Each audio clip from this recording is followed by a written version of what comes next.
आज पूरे 1 महीने के बाद कॉलेज खुल रहा है, अच्छा लग रहा है? बहुत अच्छा लग रहा है। इस नए बिल के चक्कर में देश जलकर खाक हो रहा है। पढ़ाई ठप, काम ठप। पता है, जीडीपी अभी तक के सबसे निचले स्तर पर है। सरकार गिरने को है, देश पर फिर से चुनाव का बोझ। बहुत अच्छा लग रहा है। देश की चिंता बाद में कर लेंगे, पहले ये बताओ तुमने अपने पेरेंट्स से हमारी शादी की बात की?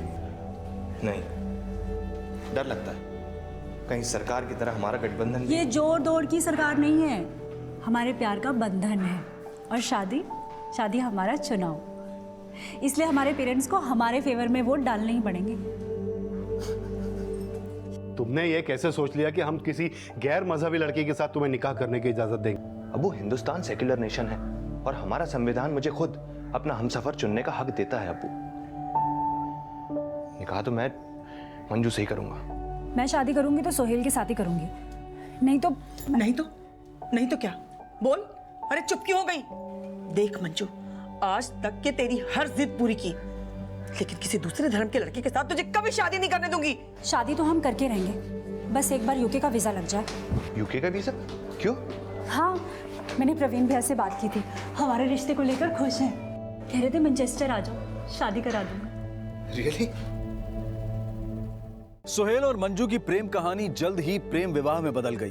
1993 में दोनों ने यूके जाकर मंजू के भाई प्रवीण की मदद से शादी कर ली और फिर 1994 में दोनों इंडिया वापस आ गए।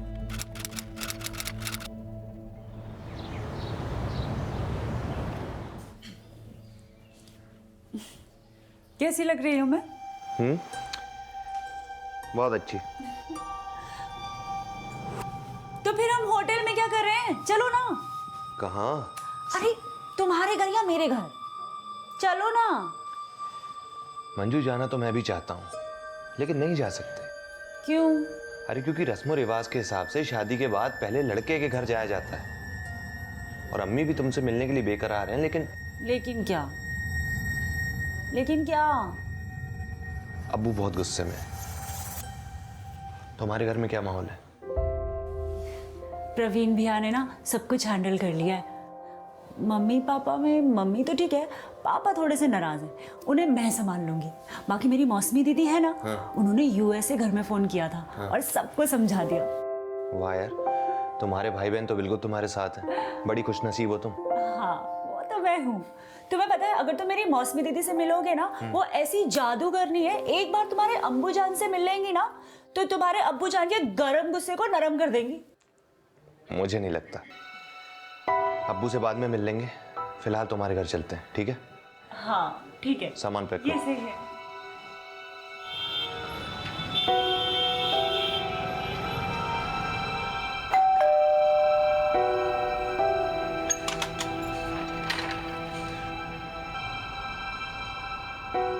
वहीं रुको।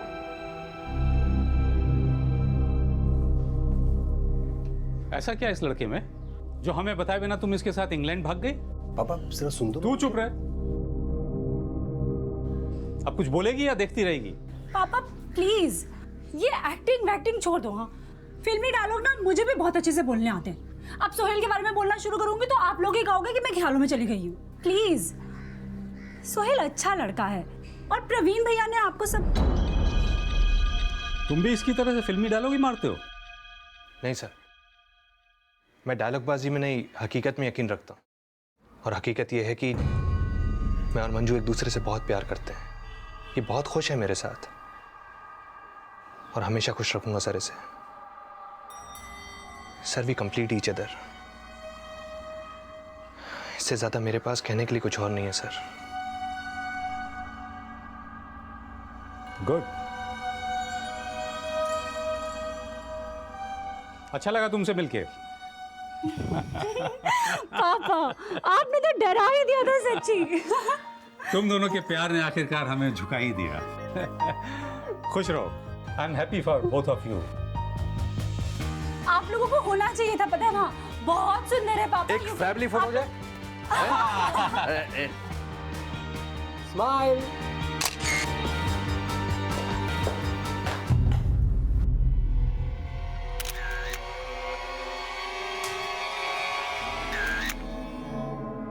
I am sorry for your loss.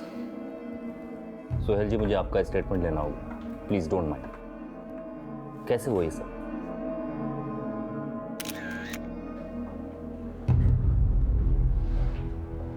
अगले महीने मंजू का 31st बर्थडे होता, उसी के बर्थडे सेलिब्रेशन की प्लानिंग कर रहे थे। यहाँ बैठी थी वो, लेकिन मेरे दिमाग में भाटिया सुसाइडल केस चल रहा था, जिस पर मैं अगला एपिसोड बनाने वाला था। उसी के वो लोगों ने 120 फुट का सुरंग खोद के लॉकर लूटा था साहब। सोनीपत के बैंक के लॉकर तक पहुंचने के लिए यही वो सुरंग है जो चोरों ने बनाई थी। सोनीपत में इतना बड़ा कांड हो गया। कौन सा गैंग था ये? अरे दे साले, सुरंग खोदने के 15 दिन के अंदर पकड़े गए। लेकिन मैंने ऐसा प्लान बनाया ना कि पुलिस भी सोचेगी कि बाप है अपन। बैंक कौन सा लूटना है? पिछले 2 साल से साला वही बैंक ढूंढ रहा हूँ मैं, जिधर सुरंग बना के जाया जा सके, लेकिन मिल ही नहीं रहा। तो ठीक है, अब हम आ गए, बैंक ढूंढते हैं, जैसा मांगते हो वैसा। बद्री के जेल से छूटने के 2 महीने बाद तक हम लोग सूरत, बड़ौदा और थाने जैसी जगह पे रेकी करते रहे और ऐसी बैंक ढूंढते रहे जिसे आसानी से लूटा जा सके, लेकिन लौट के हमको मुंबई आना पड़ा। और यहाँ हमें मालूम पड़ा कि एलएनसी बैंक के बाजू में 3 गाला छोड़ के 1 गाला भाड़े के लिए खाली है। उस्मान दादा, लोहा मिल गया। এখন गरम करे ना, हथौड़ा मार देते हैं। लोहा नहीं, सोने की खान है साले। इसको लूटने के लिए मार भी सोनार वाली चाहिए, धीरे धीरे धीरे धीरे, समझा? गाले से एलएनसी बैंक तक सुरंग खोदने में कोई माथापच्ची नहीं होगी, एकदम सीधा सुरंग खोदेगा। लेकिन फिर भी माथा पच्ची है। गाला भाड़े पे लेने के लिए पैसा तो मैं दे दूंगा, लेकिन गाला भाड़े पे लेंगे किसके नाम पे? अन्ना, मैं है ना। ना दादा ना, किसी को भी भेजो, लेकिन ये साला कट्टू इसको पीछे रखना। ए, क्यों? तू आगे जाएगा क्या? शकल देख पहले तू अपनी। तू भाड़े पे दुकान लेने जाएगा ना, दुकान का मालिक तेरे को देख के ना सबसे पहले 100 नंबर घुमाएगा, मालूम है तेरे को? ए साला, मेरा मुंह क्या देखता है? बद्रीदारा का मुंह देख, पूरा खूनी लगता है, खूनी। चुप कर तू। मुझे भाड़ोतरी नहीं बनना।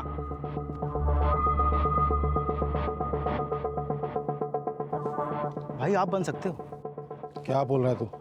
शक्ल से आतंकवादी लगता हूँ मैं, और ये अज्जू और मोबिन ये मटन बेचने वाले लगते हैं। हाँ तो मटन की दुकान ही खोलते हैं ना। अन्ना, अगर हम लोगों में से कोई नहीं जाएगा फिर जाएगा कौन? मैं एक मारवाड़ी को जानता हूँ, सीधा साधा आदमी है दिखने में, काम में शाना है।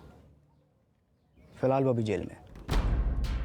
अगर आदमी काम का है तो जमानत पे बाहर निकाल लेते हैं उसको। मुझे मंजूर है, लेकिन मेरा क्रिमिनल बैकग्राउंड है, मुझे कौन देगा गाला भाड़े पे? तो उसका टेंशन मत ले, हम लोग तेरे को पूरी तरह से सफेद पोश बना डालेंगे, समझा?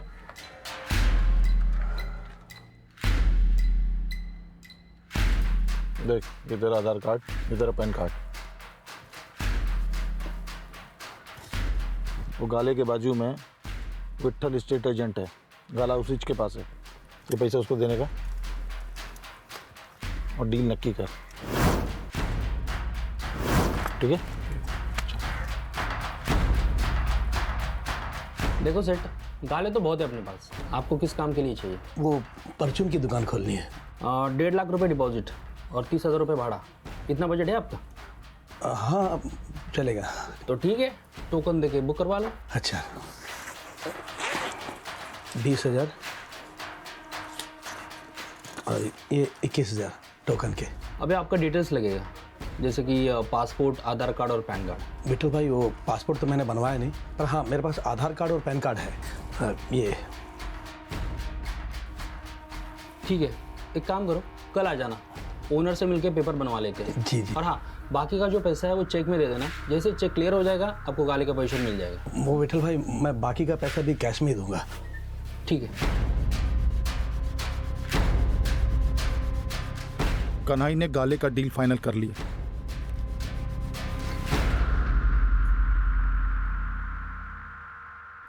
उसके बाद मैं और बद्री बैंक की रैकी करने गए और बद्री ने सुरंग का नक्शा तैयार कर लिया था।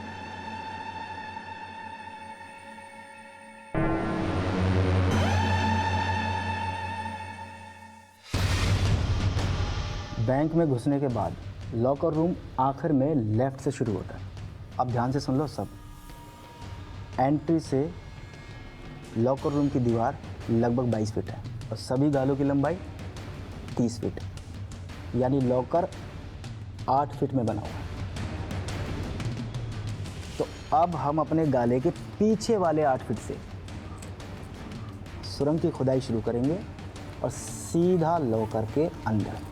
आपका प्लानिंग देख के और ये नक्शा देख के मेरे को पुराना वाला पिक्चर याद आ गया ना। तेरे को पिक्चर याद आ रहा है? शांति से समझने देना। ये 8 फुट की दुकान, तो उसके बीच से खुदाई शुरू करेंगे। ये 8 फुट की दीवार की 4 फुट और ये 8 12 12 और 8 20 20 और 28 और 4 फुट इसके नीचे 32 फुट खोदनी है और विट्ठल की दुकान के नीचे से। लेकिन भाई इतनी लंबी खुदाई वो भी विट्ठल के नाक के नीचे से? ठीक है तेरी? हाँ सही है, क्योंकि उमाकांत और विट्ठल ने आपका चेहरा नहीं देखा, लेकिन मेरी फोटो है उनके पास में। देखो भाई, खुदाई ऐसी होनी चाहिए कि किसी को कानों कान भनक नहीं होनी चाहिए। टेंशन मत ले, अपने गाले के बीच में आप पार्टीशन देंगे। बाहर दुकान चलेगी, अंदर खुदाई चलेगी। किंतु दादा, ये तो खुदाई के लिए जो खर्चा आएगा उसके लिए एक और बैंक लूटना पड़ेगा। ये काम होने से पहले कोई लफड़ा नहीं चाहिए मेरे को। खुदाई का, गाले का जितना भी खर्चा रहेगा ना मैं दूंगा, लेकिन लूट के बाद वो खर्चा निकालने के बाद ही सबका हिस्सा होगा। ठीक है? ठीक है। भवानी स्टोर खोलने के लिए मैंने 8.5 लाख रुपए खर्चा किया। पूरा प्लान तैयार था, लेकिन अभी भी हम लोगों को खुदाई के लिए मजदूरों की ज़रूरत थी जिन पे हम भरोसा कर सकें। इस बार फिर से बद्री ने अपना सिक्का जमाया। मेरे गांव में ऐसे लोग जो मजदूरी करते हैं और 2 वक्त की रोटी के लिए तरस हैं। आप कहो तो मैं बात करता हूँ। इतना बड़ा लालच देके उनका ईमान तक खरीद सकता हूँ। इसी वास्ते तो तेरा 2 साल तक बाहर आने का इंतज़ार किया मैंने। बुला ले उनको, लेकिन प्लान लीक नहीं होना चाहिए। उसकी टेंशन मत लो आप। बुला ले। वो लोग को यूपी से बुलाने के बाद हम लोगों ने मलाड के एक फ्लैट में रख दिया था, लेकिन सब कुछ जानने के बाद उन्होंने काम करने से मना कर दिया। ये कहाँ फंसा रहे हो बद्री भाई? आप बैंक लूटने के लिए सुरंग खुदवा रहे हो उनसे? क्या क्या बोल रहा है बद्री? तूने बताया नहीं इसको क्या करने का क्या नहीं करने का? भाई मैं बात करता हूँ। देख ललन, मैंने जो प्लान बनाया ना वो तुम सबकी जिंदगी बदल देगा। भाई मानता ना मुझे, तो जैसा मैं कह रहा हूँ वैसा कर, कोई बाल तक नहीं उखाड़ पाएगा तुम्हारा। और आगे की बात सुन, पूरी जिंदगी ऐसे ही मजदूरी करनी है गधे की तरह। वो चारों मान गए। उसके बाद उन लोगों को खुदाई के लिए औजार की ज़रूरत थी, तो मैंने कट्टू को चुना, क्योंकि कट्टू पहले वेल्डिंग का काम करता था और कट्टू को ये भी कहा कि वो अलग अलग दुकान से औजार खरीदे, क्योंकि एक जगह खरीदने से आप लोग के शक में आने की गुंजाइश थी। तुम लोगों ने करीब करीब 30 फीट की खुदाई की है। कब से खुदाई कर रहे थे तुम लोग?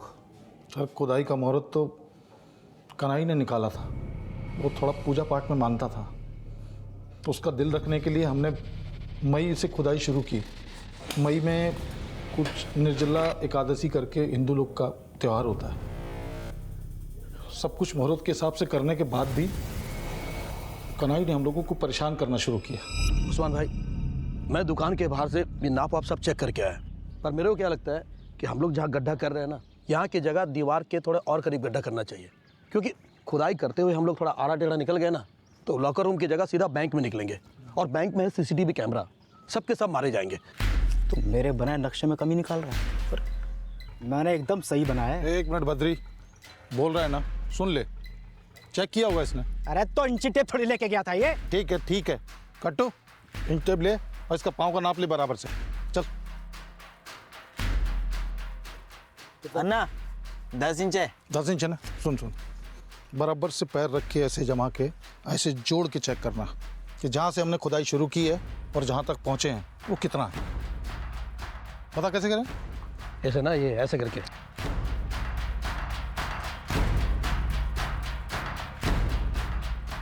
हम लोग को कुछ समझ नहीं आ रहा था कि सही जा रहे हैं कि गलत। लेकिन फिर एक दिन किस्मत ने साथ दिया और बैंक वालों ने खुद कनाई को अपने बैंक की सालगिरह पे इनवाइट किया। सालगिरह वाले दिन कनाई ने बैंक में बराबर से माप लिया।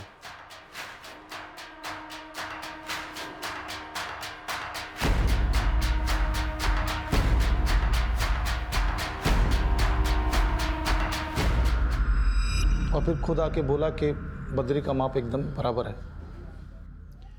गाला लेने के बाद तुम सबका उस दुकान में आना जाना था, लेकिन एक कन्हई छोड़ के तुम में से किसी का भी चेहरा सीसीटीवी में कैप्चर नहीं हुआ। ऐसा क्यों? साहब, मेरे को मालूम था कि उधर कहाँ पे सीसीटीवी है, इसलिए बराबर से सबको गाइड किया कि कैसे जाना है और कैसे आना है। सबको समझाया मैंने। तुम 6 महीने से आपस में टच में थे, लेकिन आपस में कम्युनिकेट करने के लिए नंबर कौन सा इस्तेमाल कर रहे थे? साहब, मेरे को बराबर से मालूम था कि आप लोग फ़ोन रिकॉर्ड से पकड़ लेते हो, इसलिए मैंने online China made walkie talkie खरीद ली, जिसकी रेंज 1 किलोमीटर है साहब।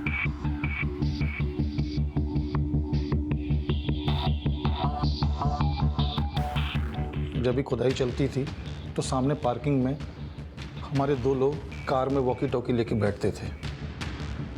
जैसे ही उन्हें कोई गड़बड़ नज़र आती थी वो तुरंत वॉकी टॉकी से अपडेट कर देते थे। और कनाई के काउंटर के पास एक स्विच बोर्ड था जिसका कनेक्शन सुरंग के अंदर की लाइट और एग्जॉस्ट फैन से था। तो जैसे ही कनाई को कोई खतरे का मैसेज मिलता तो वो स्विच ऑफ कर देता था। सुरंग के अंदर बैठे मजदूर समझ जाते थे कि कोई ना कोई लफड़ा है, इसलिए वो शांति से लाइट ऑन होने का इंतज़ार करते थे और वहीं पसर जाते थे। जब खतरा टल जाता था तो कनाई फिर से लाइट ऑन कर देता था और मजदूर काम पे लग जाते थे। और फिर रात को हम लोग खुदाई की मिट्टी थैलियों में भर के बाहर डंप कराते थे। लेकिन फिर कनाई ने टेंशन दे दिया था। वो उसको टीबी हो गया था, बोला घाव जाएगा। मैंने बहुत समझाया, तब जाके उसने 4 मजदूरों में से 2 को, लल्लन और बुद्धन को, उमाकांत और विट्ठल से मिलवाया और फिर राजस्थान चला गया। फिर बाद में मालूम पड़ा कि वो मर गया। लेकिन हम लोग अपने सुरंग का काम रोक नहीं सकते थे। 4 अक्टूबर तक हम लोग 32 फुट खोद चुके थे, बस 5 फुट ऊपर खोदना बाकी था और लॉकर रूम में पहुंचना बाकी था। शनिवार और इतवार की छुट्टी की वजह से हमने 6 अक्टूबर शुक्रवार तक का इंतज़ार किया। फिर शनिवार की रात को आजा हम लोग लॉकर रूम में घुस गए। मेरे साथ बद्री, अशफाक, अज्जू और 2 मजदूर थे।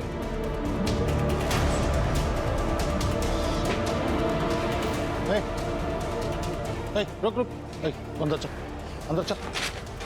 तुम दोनों बाहर जाओ और बाहर नजर रखो, समझे? बाहर कट्टू और मोमिन थे जो वॉकी टॉकी से हमारे टच में थे। जैसे ही हमने मशीन से लॉकर काटना शुरू किया, कट्टू ने वॉकी टॉकी से हमें मैसेज किया। अरे बहुत आवाज आ रहा है अन्ना, बाहर थोड़ी देर के लिए बंद करो अभी। बाहर आवाज आ रहा है, बंद करना, बंद करना। क्या है? अरे बाहर आवाज आ रहा है, बंद कर मशीन। इतनी मेहनत करके यहाँ पहुंचे, ऐसे ही बैठे रहेंगे क्या? अरे रुक जा भी, बंद कर मशीन। नहीं बंद करना मैं। अरे बंद करो ना अन्ना, अन्ना ना बंद करो, कोई जा रहा है, बंद करो। अरे अन्ना बंद नहीं किया तो सबके सब पकड़े जाएंगे हम लोग। आए चुप, मेरे को मारने का ना, काट डाल मेरे को। लेकिन याद रखना, एक भी लॉकर काट नहीं पाएगा, उससे पहले इधर पुलिस होगा। तू क्या करे? वैसे ही भाग जाए। ये सब कुछ करने के लिए लाखों रुपए खर्चा किया मैं, तो तुम लोग का जेब में भी लाखों रुपए डालने का जिम्मेदारी मेरा है। साला भाड़ भी गया ये मशीन। आज तक तिजोरी तोड़ने के लिए मशीन यूज किया क्या हमने? नहीं ना। साला हमेशा हमारा पेचकस हमारा साथ दिया और माँ कसम आज भी यही साथ देगा।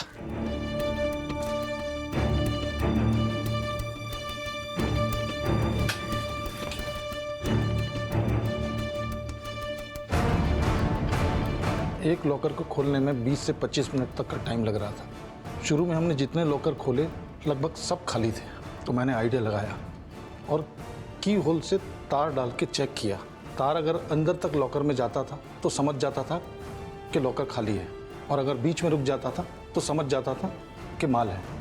ऐसा करते करते सुबह 7 बजे तक हमने 35 लॉकर खोल डाले थे साहब। कट्टू, काम हो गया? बाहर आए क्या? हाँ ना, कोई नहीं है, सब सही है। आ जाओ। चल आ रहे हैं हम लोग, चलो।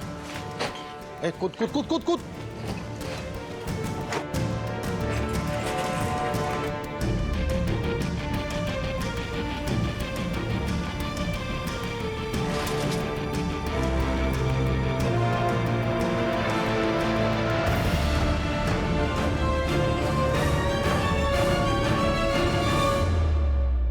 सबसे पहले हमने उन 4 मजदूरों को उनके हिस्से का 1 किलो सोना और 5-5 हज़ार रुपये देकर स्टेशन रोड पे उतार दिया। उसके बाद आरे रोड पे बद्री भी 1.5 किलो सोना लेके और 5,000 रुपये लेके उतर गया। मैं, अशफाक, कट्टू, अज्जू और मोमिन मुंबई में थे।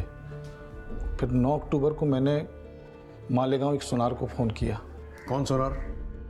राजेंद्र बाग, जो पहले भी मुझसे लूट का सोना खरीदता था। फिर 10 अक्टूबर को हम लोग मालेगांव गए। 1 किलो 700 ग्राम सोने के उस सुनार ने हमें 28 लाख रुपए दिए। 11 लाख मैंने कट्टू को दे दिए और 6.5 लाख और SUV लेके अशफाक वेस्ट बंगाल चला गया। वेस्ट बंगाल में कहा? मैंने बोला ना साहब, मेरे को मालूम नहीं है। सीधी तरह से बोलता है या हलक में डंडा डाल के उगलवाऊं? साहब मेरे को खाली इतना ही मालूम है कि वेस्ट बंगाल के बॉर्डर के पास अशफाक की बहन रहती है। वो वहाँ से बांग्लादेश भागने वाला था साहब। और वो बद्री कहाँ है? वो अपने गांव इलाहाबाद गया होगा साहब। और वो 4 मजदूर भी आसपास के गांव की थे। फरार अपराधियों से पहले मुंबई पुलिस ने 15 अक्टूबर 2017 को मालेगांव के उस सुनार को गिरफ्तार किया जिसे उस्मान और उसके साथियों ने लूट कर सोना बेचा था। उस सुनार के पास से 1 किलो और 700 ग्राम के सोने के गहने बरामद किए गए और बाकी लुटेरों में से बद्री पांडे और सुरंग खोदने वाले हरिदयाल, विष्णु, लल्लन और बुद्धन को पकड़ने के लिए यूपी पुलिस की मदद ली जा रही थी। वहीं अशफाक को पकड़ने के लिए वेस्ट बंगाल पुलिस की मदद ली जा रही थी और 16 अक्टूबर 2017 को अशफाक को वेस्ट बंगाल बांग्लादेश बॉर्डर के एक गांव से अरेस्ट कर लिया गया। सर, इस अशफाक का वेस्ट बंगाल से बॉर्डर क्रॉस करने का प्लान था। सर, ये मुंबई से उसी SUV कार में से आया था। वो गाड़ी हमने उसके बहन के घर के बाहर से बरामद कर ली। उसके पास लूट का कितना माल मिला? नहीं सर, ज्वेलरी नहीं मिली। इसके पास सिर्फ 8,000 रुपये कैश था। बोल, माल कहाँ रखा है? बोल।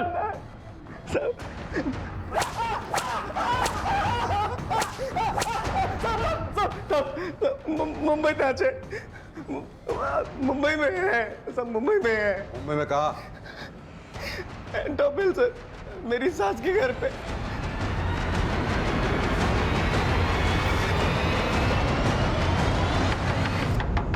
दरवाजा खोलो। मैडम। अशफाक के बयान के आधार पर 17 अक्टूबर 2017 को अशफाक की बीवी को उसके मायके से 6.5 लाख कैश के साथ गिरफ्तार किया गया, लेकिन बद्री पांडे और सुरंग खोदने वाले चारों मजदूर अब तक फरार थे। पर 19 अक्टूबर 2017 को सुरंग खोदने वाले 2 मजदूर हरिदयाल और बुद्धन को इलाहाबाद रेलवे स्टेशन के पास से गिरफ्तार कर लिया गया और उनके पास से भी कैश और लूट के गहने बरामद किए गए। बैंक वालों के मुताबिक तुम लोगों ने 3 करोड़ 43 लाख रुपए लूटे। अब तूने जीसस को जितना भी बांटा है, तुम्हारे हिसाब से, तुम्हारी बात मान के चले तो भी 2 करोड़ गायब है। अब सच सच बता, तूने कितना माल अंदर किया है और वो बद्री और मजदूर कहाँ है? मैंने आपको बोला ना साहब, मेरे को बद्री और मजदूर के बारे में कुछ मालूम ही नहीं है। और वो माल, वो कहाँ है? वो कहाँ है? वो एक मिनट साहब, बता रहा हूँ साहब। मैंने सबको बोल के रखा था कि लूट। अच्छा, तो फिर जब से आए हो तब से फाइल में क्यों घुसे हुए हो? मंजू यार, फिर से शुरू मत करो प्लीज। मैं शुरू कर रही हूँ सोहेल। हाँ, तुम्हें बड़ा ख्याल रहता है ना सब चीजों का। फिर तो तुमने डिसाइड कर लिया होगा कि मेरा बर्थडे कहाँ मनाना है, यहाँ या बैंक्वेट में, है ना? यार मंजू, कहीं पे भी बना लेंगे, क्या फर्क पड़ता है? अभी मैं कुछ जरूरी काम कर रहा हूँ, इसके बारे में बाद में बात कर सकते हैं ना, प्लीज। सोहेल, तुम्हें मेरा बर्थडे मनाना ही नहीं है। तुम्हें सिर्फ और सिर्फ अपने काम की फिक्र है बस। मंजू, मैं सिर्फ इतना कहना चाहता हूँ कि मैं भाटिया सुसाइडल केस पे एपिसोड बना रहा हूँ अभी, जो तुम्हारे बर्थडे से पहले टेलीकास्ट होगा। That's it. यार कभी भाटिया कभी मुस्तफा, हमारे बीच में ना प्यार जैसी कोई चीज रह ही नहीं गई है सोहेल। सिर्फ ये क्राइम और क्रिमिनल। अरे भाटिया क्रिमिनल नहीं है, फैन था वो मेरा। बाहर में क्या तुम्हारा भाटिया, तुम्हें अपने भाटिया के केस की पड़ी है ना। अब मैं तुम्हें दिखाती हूँ कि मेरा क्या केस बनेगा। अब मैं देखती हूँ तुम मेरा केस संभालोगे या अपने भाटिया का। ए मंजू, क्या कर रही हो? Crime case.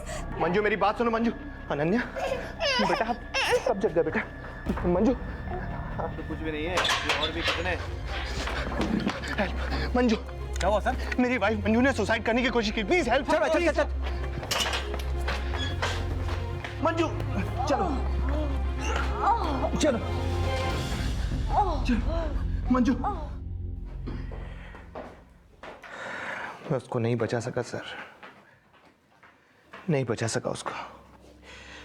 माफ कीजिएगा सर, लेकिन मुझे हॉस्पिटल जाना होगा। तो क्या मैं आप जा सकते हैं, मैं कांस्टेबल को बोल दूंगा, वो आपको छोड़ देगा। Thank you. वैसे भी अभी तक मेरे हाथ कांप रहे हैं, ड्राइव नहीं कर पाऊंगा सर। आइए सर।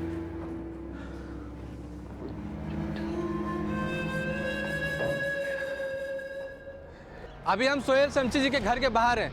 कल रात अपने शो में क्रिमिनल मुस्तफा जहांगीर को सरेंडर की चेतावनी देने वाले होस्ट सोहेल शमसी ने कभी सपने में भी नहीं सोचा होगा कि कल की रात खुद उन पे कितनी भारी होगी, कि उनकी पत्नी आत्महत्या कर लेगी।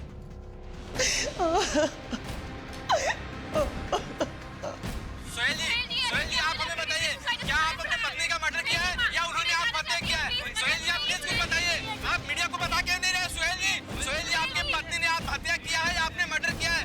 सोहेल जी प्लीज मीडिया को कुछ बताइए, जनता जानना चाहती है।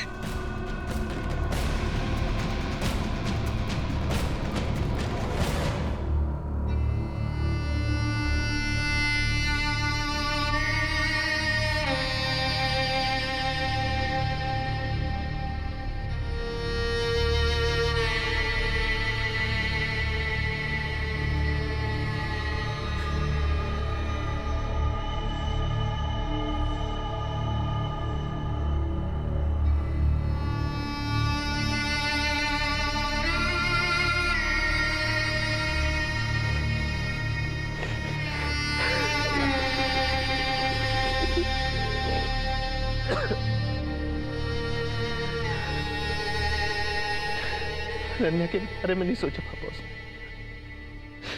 कैसे मैं इस बच्ची को उस घर में लेके जाऊंगा जहां पर नहीं ऐसे उसकी मां। ऐसे मत सोचो अनन्या, और तुम मेरे साथ चलो। मंजू के बाप का घर उसकी बेटी का भी है और उसके पति का भी। हाँ बेटे। सर, जैसा कि आपने पुलिस को बताया कि आपकी बेबी ने सुसाइड किया था, क्या वो किसी बात से परेशान थी? सर क्या हुआ था? सर तुम जाओ बेटा। सर आपकी बेटी ने सुसाइड किया, इसके बारे में आपका क्या कहना है? मंजू सुसाइड से 2-3 घंटे पहले मेरे पास आई थी। तो क्या सर आपको भनक लग चुकी थी कि वो सुसाइड करेगी? जी नहीं, जब कोई फैसला ले लेता है, पूरा मन बना लेता है, तो उसके चेहरे से समझना मुश्किल होता है कि वो क्या करने वाला है। अगर मुझे थोड़ा भी अंदाजा होता तो मैं उसे रोक लेता। सर क्या वजह हो सकती है?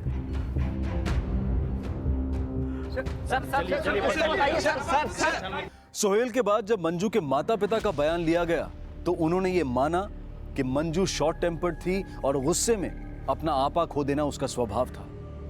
और मंजू के भाई प्रवीण द्वारा तो और भी चौंका देने वाला बयान सामने आया। सर मैंने मंजू को कई बार समझाने की कोशिश की कि गुस्से से कोई इश्यू सॉल्व नहीं होता है सर, लेकिन वो हर सिचुएशन को मेसी कर लिया करती थी। कुछ साल पहले भी उसने सुसाइड करने की कोशिश की थी। कब? सर ये कोई 2-3 साल पहले की बात है।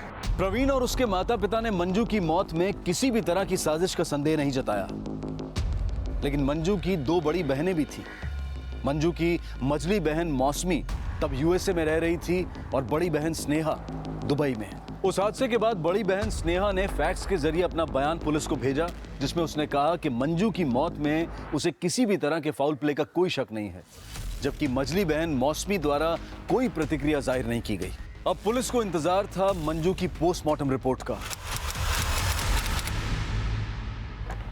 सर सोहेल की बीबी मंजू की पोस्टमार्टम रिपोर्ट। मंजू की बॉडी को एग्जामिन करने वाले 3 डॉक्टर्स में से 2 का मानना है कि मंजू की इंजरी सेल्फ सस्टेन्ड थी। मतलब 3 डॉक्टरों में से 2 मानते हैं कि मंजू ने आत्महत्या की है? जी सर। और मंजू की फॉरेंसिक रिपोर्ट के मुताबिक जिस चाकू से वार हुआ उस पर सोहेल के कोई भी फिंगरप्रिंट्स नहीं मिले। और जल्द ही ये मान लिया गया कि मंजू की मौत आत्महत्या थी। सोहेल शमसी को मंजू के परिवार, अपने फैंस और शुभचिंतकों से सांत्वना हासिल हुई। सोहेल बेटा, ऊपर जी।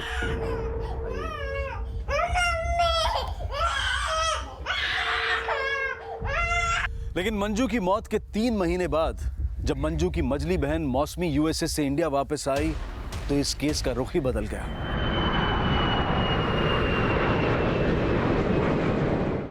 स्नेहा दी, मंजू अपनी हर बात मुझसे शेयर करती थी। अब दुबई में होते हुए भी इंडिया नहीं आ सकी और मैं यूएस से आ गई। अब उसे इंसाफ भी मैं ही दिलाऊंगी। देखो बेटा, वो देखो देखो देखो देखो देखो, ये गई, देखो ये जा।